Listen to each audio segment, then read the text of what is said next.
Primeira carta de Paulo aos Tessalonicenses, capítulo 5. O nosso primeiro sermão neste capítulo, ele vai abranger até o versículo 11. Porém, como realmente nunca dá para nós falarmos de uma só vez até o quanto abrange aquele assunto, nós sempre deixamos para falar daquele assunto em outros sermões, não é assim? Mas para a primeira leitura e ficar pelo menos uma compreensão completa, pelo menos da leitura, eu vou pedir que nós leiamos até o versículo 11. Diz assim a palavra do Senhor, 1 Tessalonicenses 5, de 1 a 11. Irmãos, relativamente aos tempos e às épocas, não há necessidade de que eu vos escreva, pois vós mesmos estáis inteirados com precisão de que o dia do Senhor vem como ladrão de noite. Quando andarem dizendo paz e segurança, eis que lhes sobrevirá repentina destruição, como vêm as dores de parto a que está para dar à luz, e de nenhum modo escaparão. Mas vós, irmãos, não estáis em trevas, para que esse dia como ladrão vos apanhe de surpresa. Porquanto vós todos sois filhos da luz e filhos do dia. Nós não somos da noite nem das trevas. Assim, pois, não durmamos como os demais, pelo contrário, vigiemos e sejamos sóbrios. Ora, os que dormem, dormem de noite, e os que se embriagam, é de noite que se embriagam. Nós, porém, que somos do dia, sejamos sóbrios, revestindo-nos da couraça da fé e do amor, e tomando como capacete a esperança da salvação. Porque Deus não nos destinou para a ira, mas para alcançar a salvação mediante nosso Senhor Jesus Cristo, que morreu por nós, para que, quer vigiemos, quer durmamos, vivamos em união com Ele. Consolai-vos, pois, uns aos outros, e edificai-vos reciprocamente, como também estáis fazendo. Amém? Podeis sentar e vamos para a palavra de Deus. Como sempre tenho pedido, volto a solicitar, pedir atenção da igreja para a mensagem do Senhor. O tema que eu dei para esse trecho, nós falamos popularmente trecho, e tecnicamente chamamos de perícope.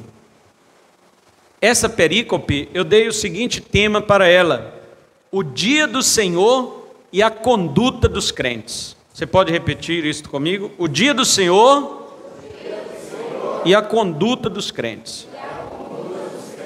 Amém.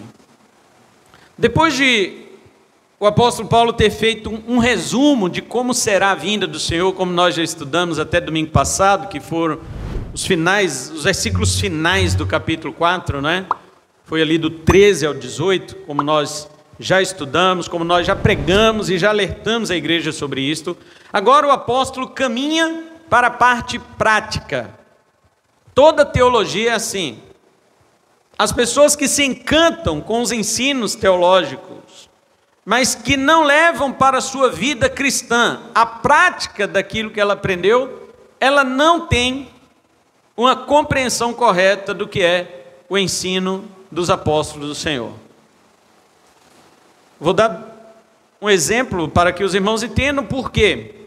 Deus escolheu o povo certo para ele se revelar. Israel não era como os gregos. Os gregos, a sabedoria dos gregos era uma sabedoria discursiva. A pessoa falava para mostrar sua sabedoria. Tanto é que os grandes filósofos gregos, pensadores gregos, você deve conhecer aquela estátua do pensador, né? Que está sentado com o cotovelo sobre a coxa, a mão no queixo, pensando. É o pensador. Eles ficavam nas praças daquele jeito lá mesmo, enquanto pagavam os seus empregados para fazer as coisas dentro de casa. Eles pagavam empregados para ficar pensando na praça. Enquanto eles pensavam na praça, seus empregados faziam tudo. E quando eles discursavam, os ouvintes pagavam a eles para falar aquelas bonitas palavras filosóficas que vocês já sabem. Então, com aquele dinheiro, eles mantinham os seus escravos arrumando casa, trabalhando para eles, enquanto eles ficavam pensando na praça o que nós vamos falar para ganhar dinheiro do povo. Esta era a sabedoria grega. Mas a sabedoria judaica não era assim. Basta você ler os livros de sabedoria do Velho Testamento, Jó, Provérbios. Você vai ver que a sabedoria judaica é uma sabedoria prática. Não é uma sabedoria discursiva. É uma sabedoria do dia a dia. A sabedoria do povo de Deus é assim. Quando você vai para a carta de Tiago, que no Novo Testamento é conhecido como Provérbios do Novo Testamento, a carta de Tiago, você vê a mesma coisa. Tiago não é tão teológico como Paulo. Ele é mais prático.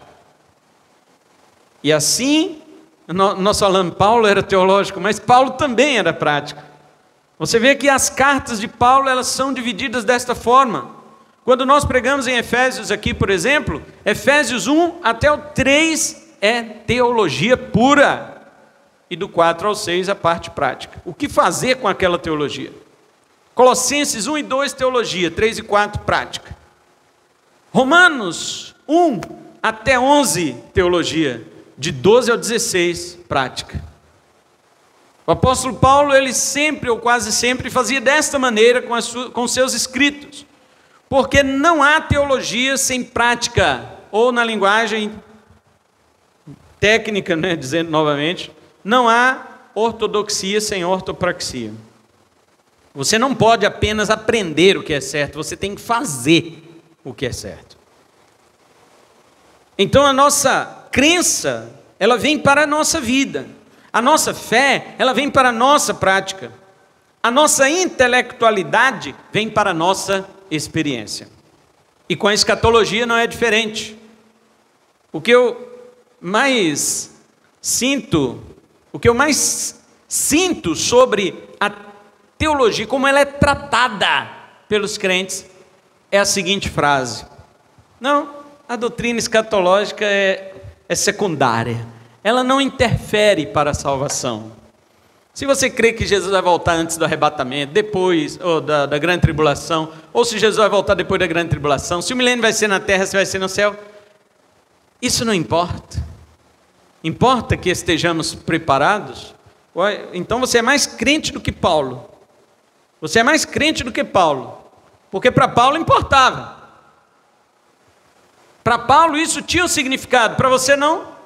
Você é mais santo que Paulo? Não, o que importa é estar preparado. Mas Paulo não disse isso. Disse? Me mostre um versículo do apóstolo Paulo que ele diz: irmão, não se preocupe com estas coisas, importa que esteja preparado. Me mostre. Eu desafio a qualquer um no mundo, não é só no Brasil, no mundo, a me mostrar uma vez que Paulo disse isso. Mas eu ouço quase todos os crentes falarem. E eu fico perguntando que Bíblia que nós lemos. Eu fico me perguntando que tipo de Bíblia nós lemos. Essas coisas são muito confusas. Vem no estudo. Participe das pregações. Ouça o que esta igreja tem falado através dos seus pregadores a este respeito. E você vai saber e ver que não é assim como a maioria, não vou dizer a porcentagem, mas a maioria dos cristãos tem dito isso, irmãos. Não importa se Jesus vem antes ou depois da grande tribulação, se o milênio é na terra ou no céu, não importa, importa que você esteja preparado. Me mostre um versículo que diga isto. O que o apóstolo Paulo sempre mostra escuta aqui, você vai aprender como é que é, tá? Você vai aprender como que Jesus... Gente... Falar igual baiano agora. Você não tem ninguém que vai lá no céu, você não tem, que recebe as revelações de Deus, e depois você vira as costas, porque Ele tem para contar para você? Como assim? Agora, esses de hoje que falam que foi no céu, você fica atrás, né? Aí você vai lá no YouTube, irmão que foi no céu, irmão que foi no inferno, aí você vai atrás. Agora, o apóstolo do Senhor, que realmente foi no céu, 2 Coríntios capítulo 12, ele fala: conheço um homem em Cristo que foi levado até o terceiro céu, se no corpo ou fora do corpo não sei, Deus o sabe, e que a este homem foi mostrado coisas impressionantes, indizíveis, que não dá para falar aos homens. Esse você não quer saber, né? Não importa, importa que estejamos preparados. Olha, queridos, o problema, sabe o que é? É quando você que é salvo começa a negar o conhecimento de Deus e da sua obra. Você não acha que isso é um problema? Você negar o conhecimento de Deus e da obra dele? Não, pastor, teologia é para os teólogos. Eu já disse aqui, todos nós fazemos teologia. Quando você lê um versículo da Bíblia, a forma que você entendeu já é uma teologia. Pode estar errada, mas é uma teologia. E aqui, pela glória e graça de Deus, estão os pregadores que colocam as coisas como elas significam realmente dentro da palavra para você. E você vira as costas para isso? Diz que isso não importa? Que qualidade de vida cristã é essa que você acha que você vai ter? É isso que Paulo quer avisar aqui. Você prestou atenção do 1 ao 11? O que ele falou? Ele falou algumas coisas, tempos e épocas, não dá para saber. O dia do Senhor vem como ladrão de noite. As pessoas vão dizer paz e segurança, mas aí vai vir a repentina destruição. Mas vocês, irmãos, vocês não estão em trevas, porque senão esse dia ia apanhar vocês como uma surpresa. Mas vocês são filhos da luz, vocês são filhos do dia, vocês não são da noite nem das trevas, então não durma. Tem crente dormindo por quê? Porque Paulo falou para ele não dormir, ele disse que não importa, importa que esteja preparado, e preparado para ele é tirar sonecas espirituais. Eu não estou falando de dormir o seu sono físico, todos nós cansamos e temos um horário para dormir.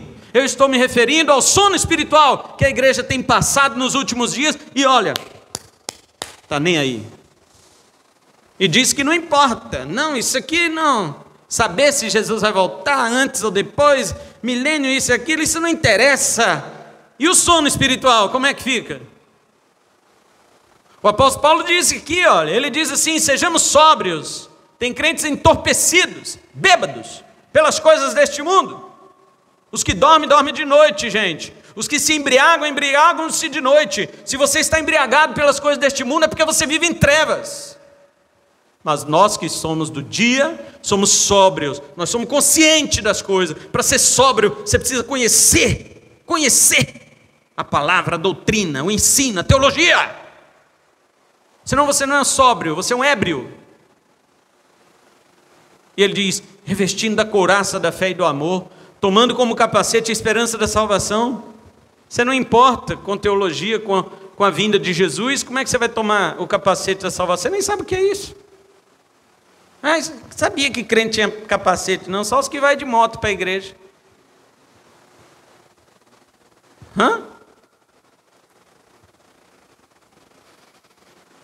E Paulo diz aqui, só estou lendo o que ele falou. Deus não nos destinou para a ira, mas para alcançar a salvação mediante Jesus, que morreu por nós. Para que, quer vigiemos ou durmamos, nós estamos em união com Ele. Consolai-vos também uns aos outros e edificai-vos reciprocamente. Você pode edificar um irmão se você não sabe disso? Você pode consolar um irmão se você não sabe disso? Você não pode. É por isso que uma vida teológica pobre, de uma igreja que não se preocupa em ensinar, eu estou me referindo às igrejas que não se preocupam em ensinar, não esta igreja se preocupa em ensinar, depois eu falo dessa, vou falar primeiro das outras, que não se preocupam em ensinar. Elas estão colocando todos os seus crentes dormentes na cama.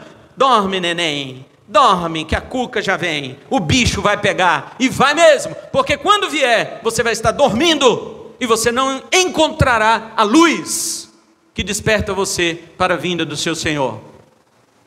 Mas esta igreja ensina, agora é sua responsabilidade aprender. Esta igreja ensina, e muitas vezes você tem virado as costas. Irmãos, eu escuto algumas outras pregações nossas, de outros tempos, de ensino, de estudo, de pregações, de tudo que é postado. Eu não acho nada difícil, eu entendo tudo. É porque você já sabe. Não, quando nós aprendemos, é uma coisa, quando ensinamos, nós aprendemos mais. Quando eu ensino, eu aprendo mais. Então, quando nós estamos ouvindo e ouvindo de novo, e aprendendo, e pegando um estudo, e pegando isto e aquilo, e voltando a ouvir, estas coisas vão gravando em nosso coração, nós vamos aprendendo. Esta igreja, pela graça de Deus, é colocada como uma faculdade teológica na sua vida, mas também é uma igreja que olha para você e cobra de você uma vida espiritual com Deus, uma vida prática. Saia das trevas, saia do sono, saia da indolência, venha para a obra de Deus, vivo, acordado, no dia, em plena luz, e faça a vontade de Deus. É isso que Paulo está dizendo para os Tessalonicenses. Outra pergunta que eu te faço: um crente salvo, realmente se satisfaz em deixar para lá aquilo que diz respeito ao futuro dele? Falando um salvo. Ou nós estamos como aquelas igrejas que tem uma aqui em Vilhena? Deve ter mais, mas que eu conheço uma aqui que fala assim: não, você já está justificado, não precisa santificar. Hã?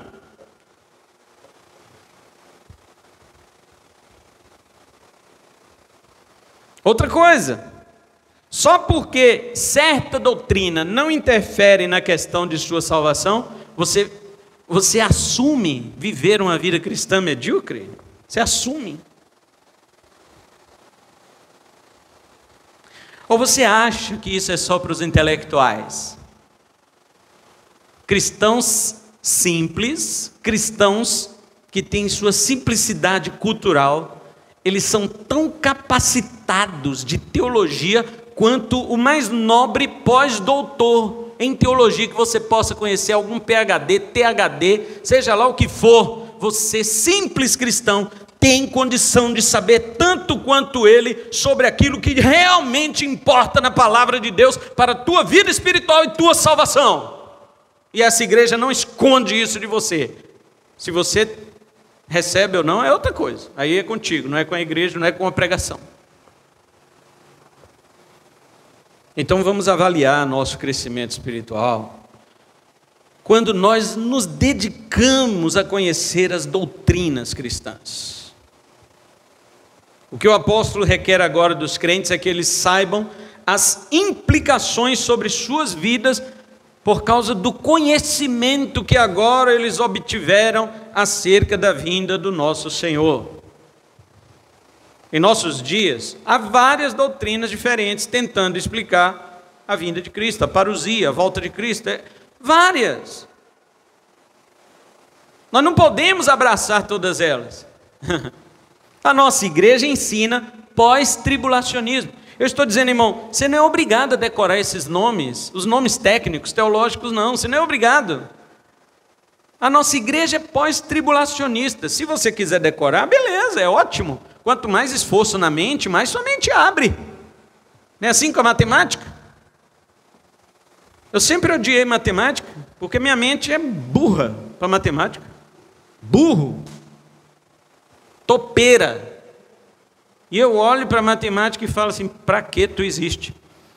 Agora, quando você estuda matemática, por mais burro que eu seja, quanto mais eu estudava ela, e ela com aquela dificuldade para entrar na minha cabeça, mais ela abria a minha mente para outras coisas, não para ela, mas para outras coisas abria.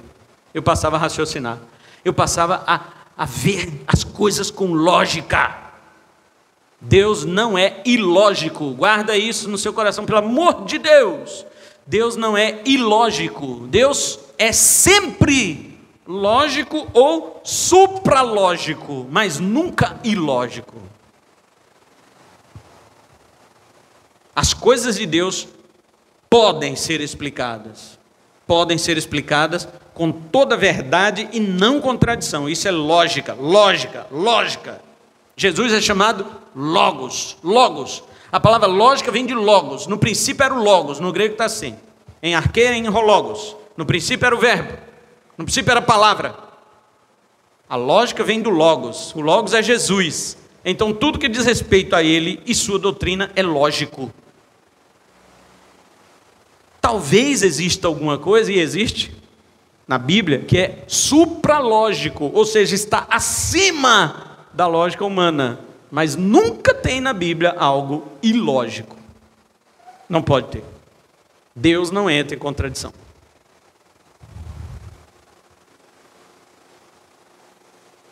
Então, várias doutrinas explicando a parousia, a vinda de Jesus. Nossa igreja é pós-tribulacionista. Você não precisa decorar esse nome, mas o que este nome significa? Significa que a nossa igreja crê que Jesus só volta depois é depois da grande tribulação. Por isso, pós-tribulacionista. Pós é depois, tribulacionista da grande tribulação. Você tem que entender isto, porque muitas vezes eu escuto crentes da nossa igreja ainda falando: precisamos estar preparados, Jesus vai voltar a qualquer momento. Não vai! Você tem que estar preparado por outra coisa, mas não porque ele vai voltar a qualquer momento. Há sinais, existem sinais que precisam acontecer antes que Jesus volte. Alguns já aconteceram, claro. Mateus 24, guerra, rumores de guerra, fome, terremoto, pestes, falsos cristos, falsos profetas, embora esse ninguém olha, né? Aliás, o povo corre atrás deles. Aí dá um terremoto não sei aonde, Jesus está voltando. Aí um falso profeta levanta lá e vai atrás. Está no mesmo texto. Terremoto, falso profeta, está no mesmo texto, sinal do tempo do fim. Mas o cara vai atrás do falso. Por que não vai atrás do terremoto então? Não. Tsunami, glória a Deus. Aí vem com doutrina. Olha a doutrina aqui. Espera aí, irmãos, eu estou na introdução aqui, calma lá. Vem com a doutrina dizendo o seguinte: o Brasil, aí já vem.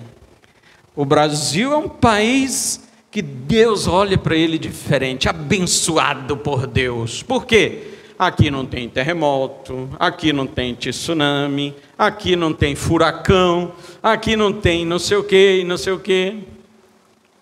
E você acha que isso é um país abençoado por Deus? A corrupção que tem no nosso país, desde a raiz da nossa sociedade, que é dentro da nossa casa, até no topo, que são os magistrados supremos do nosso país, ela é pior do que um terremoto, ela é pior do que um maremoto, ela é pior do que um furacão, ela desgraça a vida dos brasileiros. Aí o Brasil é um abençoado por Deus, o Brasil é do Senhor Jesus. Não, todo este mundo está condenado. Quem é do Senhor Jesus é a igreja.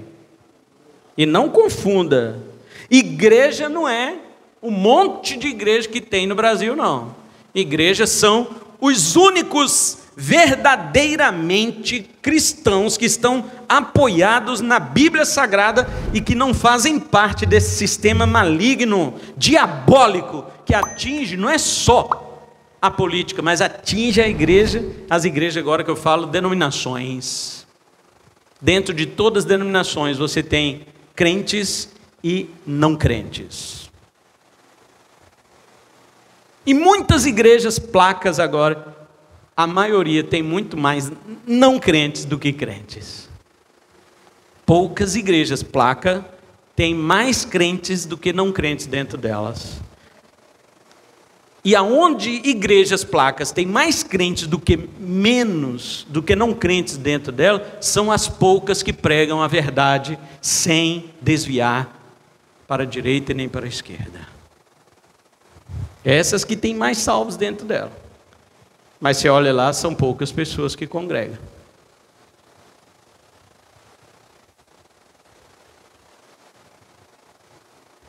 Então entenda isso, nossa igreja é pós-tribulacionista. Ou seja, nós cremos que Jesus volta depois da grande tribulação. Certo? Nós não temos nada com essas igrejas que acham que Jesus vai vir antes.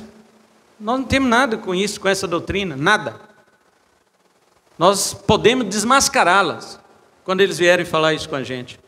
Desmascará-los. Segundo, a nossa igreja crê em uma única ressurreição dos mortos, de salvos e incrédulos juntamente.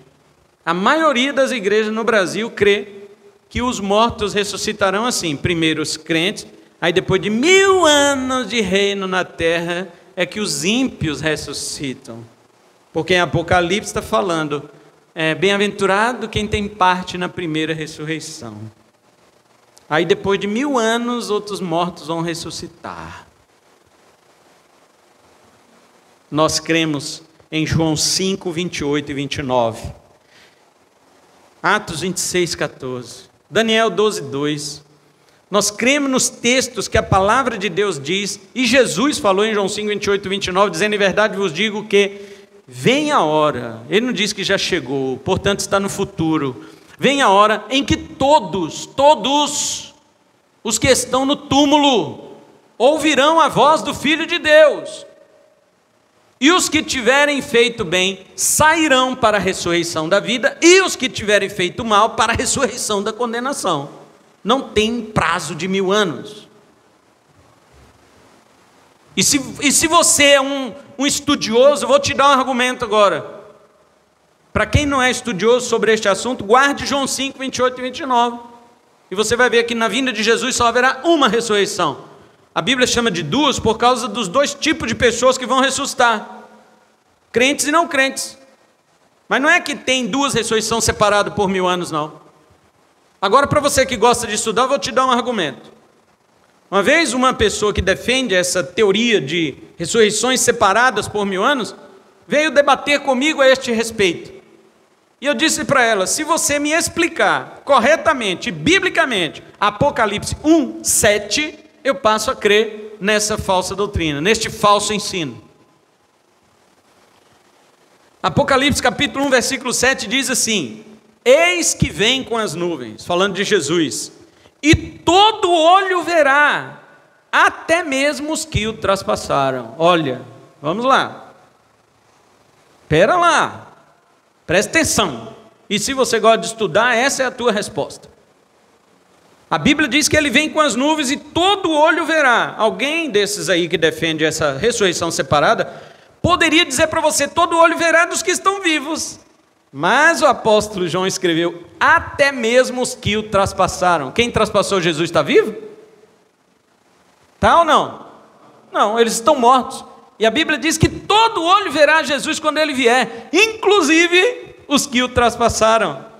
Se eles estão mortos, como que eles vão ver Jesus? Através da ressurreição.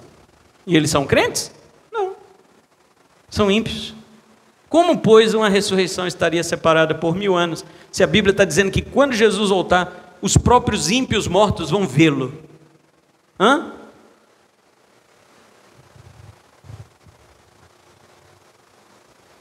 É lógico que ele não soube explicar. Por quê? Esse versículo, um versículo só, destrói por terra, joga por terra uma doutrina que o Brasil quase inteiro crê. O mundo quase inteiro cristão crê que quando Jesus voltar só vai ressuscitar os crentes e só depois de 1000 anos que vai ressuscitar os incrédulos. O mundo quase todo cristão crê nisso. E um só versículo destrói tudo isso. E eu pergunto, como crer nesse ensino? Como crer nisto? Se existe um versículo na Bíblia que prova o contrário, e você vem dizer que isso não tem importância, que isso é coisa, deixa para lá, o importante está preparado. Por isso que a Bíblia não se contradiz. Jesus falou quando ele voltar, lá em João 5, 28 e 29, guarde isto, os mortos ouvirão sua voz, todos que estão no túmulo. Os que fizeram bem, são os crentes, sairão para a ressurreição da vida. Os que fizeram mal, que são os incrédulos, sairão para a ressurreição da condenação. Na mesma hora que Jesus voltar.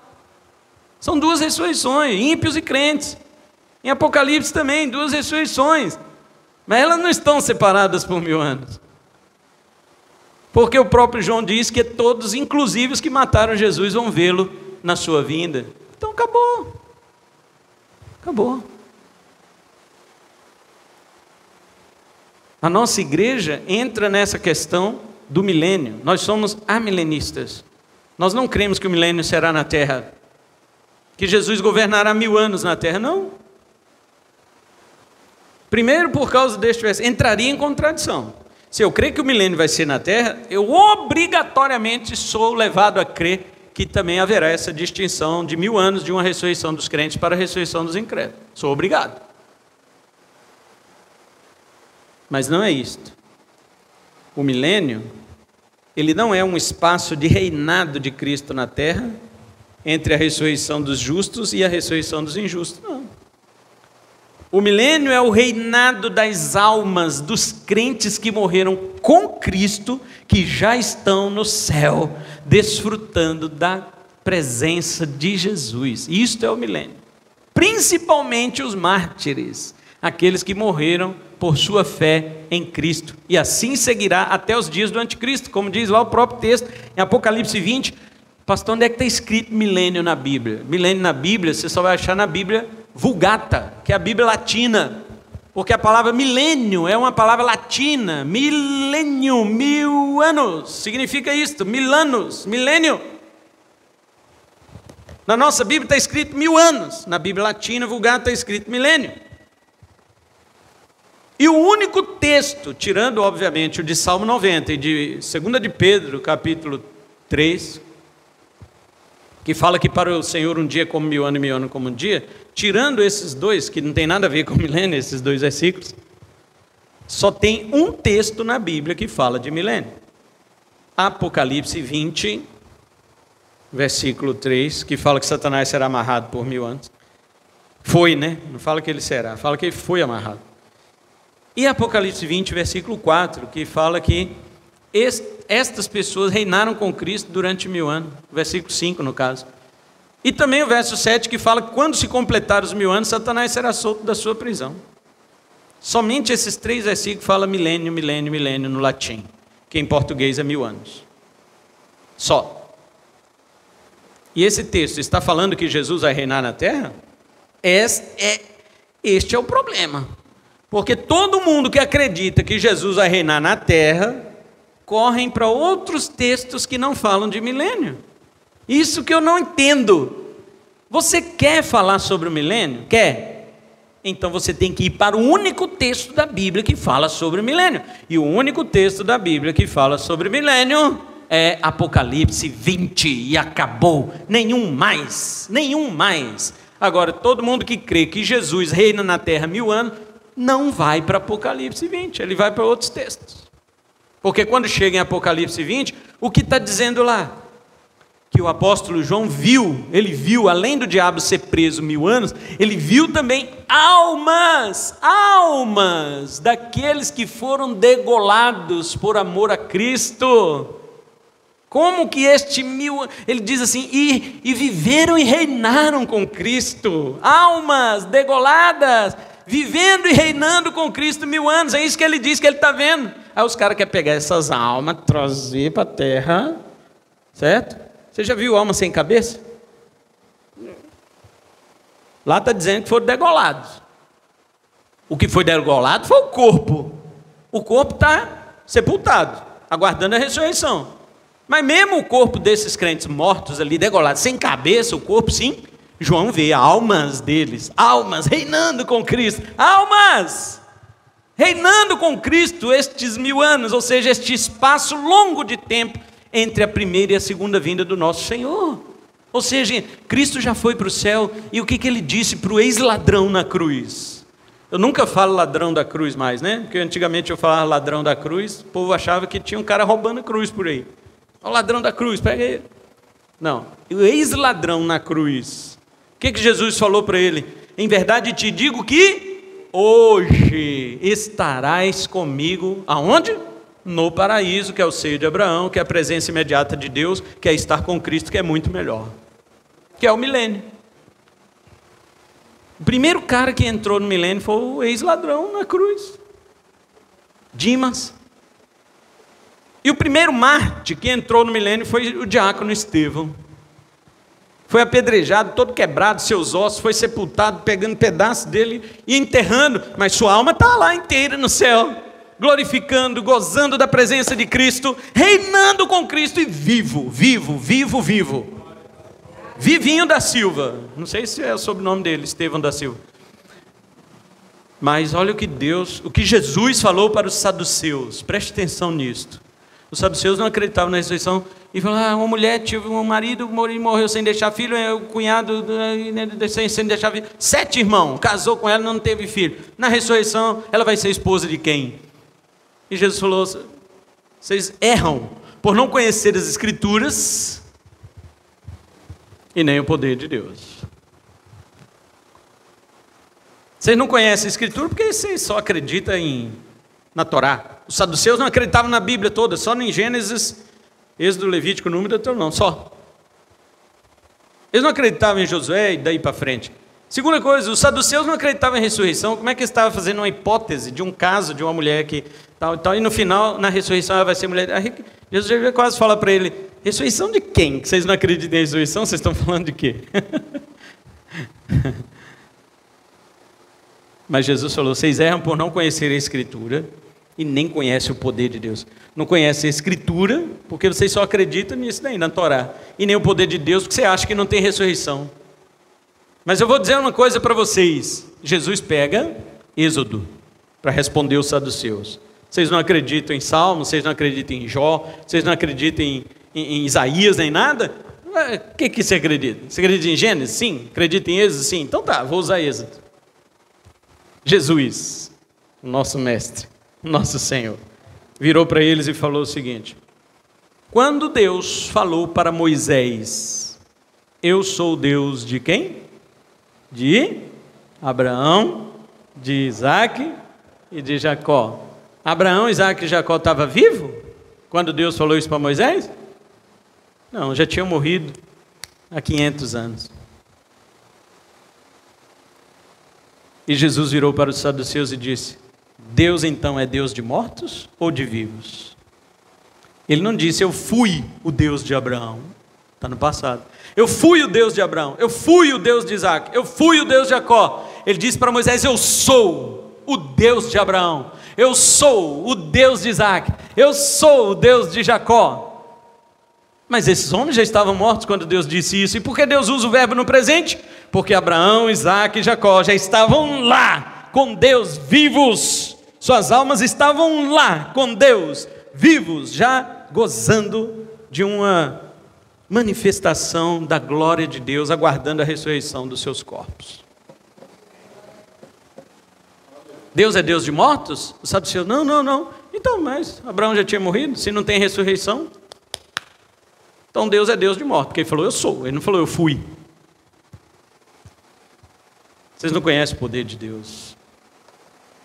Então é a mesma coisa. Quando Jesus prometeu para o ex-ladrão na cruz, ele não falou, um dia você estará comigo no paraíso. Ele disse, hoje você estará comigo no paraíso. O ladrão morreu naquele dia. Jesus morreu primeiro, né? Porque Jesus, ele entregou o Espírito. Não foi ninguém que o matou, ele entregou. Ele entregou o Espírito. O ladrão estava ainda respirando, agonizando. Os soldados vieram quebrar as pernas deles, para eles não poderem mais fazer aquele movimento de esticar e respirar. Isso prolongava aquela agonia, ele não morria. Aí o soldado, olha, vamos quebrar as pernas desses caras. Quebraram as pernas dos 2 ladrões e eles não conseguiam mais se levantar e foram sufocando até morrer. Morreu no mesmo dia que Jesus. Só que um ladrão, quando morreu ali com as pernas quebradas, acordou no Hades, no mesmo lugar daquele homem rico da história de Lázaro e o rico. O outro que se converteu na cruz, quando ele morreu com as pernas quebradas ali, agonizando, terminando o seu oxigênio, ele acordou no céu com Cristo, e Jesus disse para ele, eu não te falei que você estaria comigo hoje aqui? E ele deve ter adorado o Senhor lá, curvado diante dele e dito assim, Senhor, tua palavra é fiel, sempre tua palavra é fiel. Milênio, ele foi para o milênio, tem nada de reino na terra, essa terra não é mais de Jesus não, é do Senhor porque tudo é dele, mas ele não tem mais aquele compromisso de regnum gratia, o regnum potência, reinado de potência tudo é dele, mas regnum gratia, que é o reinado da graça, ele só tem com sua igreja, e ele concluirá este reinado no novo céu e na nova terra. Fique esperando Jesus vir reinar na terra não, filho. Você já reina com Ele agora. E quando você morrer, você entra no reinado dele lá. Aonde o autor de Hebreus diz, Hebreus 12, 23, ele fala, 22, ele fala assim, que nós, quando adoramos a Deus no Monte Sião, nós aqui, os vivos, quando adoramos a Deus no Monte Sião, nós nos juntamos aos espíritos dos justos aperfeiçoados. Nós nos juntamos aos crentes que estão no céu adorando a Deus. Nós não vemos eles.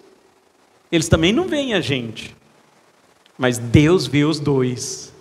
E Deus recebe a adoração dos dois. Das almas dos crentes que já estão glorificadas lá no céu, no milênio, com Ele, que adoram o Senhor, e nós aqui. E tem crente querendo ir embora depois do culto de domingo. Rápido, tem que acabar logo esse culto aqui. Como se Deus não estivesse recebendo nada. Sim, queridos, Deus está olhando aqui para você e olhando o seu coração e sabendo que você o adora em espírito e em verdade. E Deus vira para aqueles lá e diz para eles: sabia que tem um povo lá na terra me adorando também? E eles devem responder assim para Deus: mas eles têm outros compromissos, eles querem ir embora, nós não. Nós estamos na tua presença e nunca mais queremos sair daqui, só queremos nossos corpos de volta. O Senhor vai nos dar? E aí Deus entrega palmas, vestidos brancos para eles e fala: aguardem, esperem, porque aqueles que estão lá querendo ir embora, não querem muito me adorar, eles vão sofrer também um dia, como vocês sofreram, e eles vão vir aqui. E quando tiver completado o número da minha igreja, Deus fala, então eu vou lá, e eu vou vindicar, eu vou requerer o sangue de vocês, tá? Da mão dos teus perseguidores. Eu vou requerer o sangue deles, que ainda vão vir para cá, da mão dos que perseguiram, que os mataram, que os tornaram em mártires para a minha glória. Mas eu vou executar juízo sobre eles, e vou vindicar vocês com a ressurreição dos seus corpos em glória, como ressuscitei ao meu filho pelo poder do meu Espírito. E vocês viverão comigo eternamente no novo céus e na nova terra. Eu habitarei no meio de vós, e vós sereis os meus filhos, e eu serei o seu Deus. Aleluia! Glória a Jesus! Aleluia! Aquilo lá não vai existir mais. Isso aqui, 2059, que 59? 21, olha lá. Já mudou, só de olhar. Não tem isso lá. É para sempre, gozando a alegria, desfrutando da imensa, transbordante, indizível felicidade diante daquele a quem você adorou aqui. Se você não gosta de adorar aqui, o céu não é seu lugar, porque lá só vai ter adoração. Vai ser muito chato para você. Se um culto é chato, imagina a eternidade. Para terminar minha introdução, eu vou dizer assim: não podemos abraçar todas essas doutrinas que tem por aí, mas somente aquelas que estão embasadas fortemente na doutrina ensinada por Jesus e seus apóstolos, e que mesmo sendo verdadeiramente embasadas, nos levem à cobrança das nossas exigências. Não adianta você saber o certo, você tem que viver certo. Toda doutrina correta leva a uma vida correta. Se, por exemplo, você crê numa doutrina escatológica que leva você a um desleixo na sua vigilância, visto que a vigilância é uma exigência, logo essa doutrina é falsa, ou então você não a compreendeu. É como eu disse, várias igrejas ensinando falsamente. Os crentes logo deixam de vigiar e vão dormir. Espiritualmente eles vão dormir. Eles não ficam vigiando. Então é falsa doutrina. Mas uma igreja verdadeira, que ensina a verdadeira doutrina, e mesmo assim você vai dormir, aí é seu desleixo. Aí é você que não entendeu. Agora, doutrinas escatológicas convidam todos a vigiarem, mas a verdadeira doutrina não te gera medo, a não ser que você não seja crente. A verdadeira doutrina escatológica, apesar dela não criar medo, em você, também ela não leva você a dormir. Se você está dormindo espiritualmente, não é culpa do pregador, tá? Se você está dormindo para a volta de Cristo, não é culpa de quem está pregando. Não é culpa do ensino, e sim do aprendizado. Não nego que tenha igrejas com falso ensino. Sim, os que lá dormem por causa do falso ensino. Mas se aqui, pela graça de Deus, que há o verdadeiro ensino, você ainda dorme, então o problema não está no ensino, e sim no seu aprendizado. Então, semana que vem nós vamos ver quais são então as exigências que Paulo faz aos crentes. Os crentes que agora já sabem que Jesus vai voltar, que na vinda dele o seu corpo é glorificado quando você está vivo, e o ímpio do seu lado vira pó, e o morto crente ressuscita também glorificado igual você para encontrar junto com o Senhor nos ares. E o ímpio que está morto, ele ressuscita para um corpo preparado para sofrer eternamente no lago de fogo. Já que você entendeu isso tudo agora, que nós pregamos até semana passada, a partir do domingo que vem, Paulo tem algumas exigências que ele faz para você. Que tipo de vida você deve viver? Que comportamento você deve ter? Que conduta você deve ter enquanto espera a parousia, a volta de Cristo? Que tipo de vida é esse? E é isso que nós vamos ver no domingo que vem. Vamos ficar em pé e orar ao Senhor.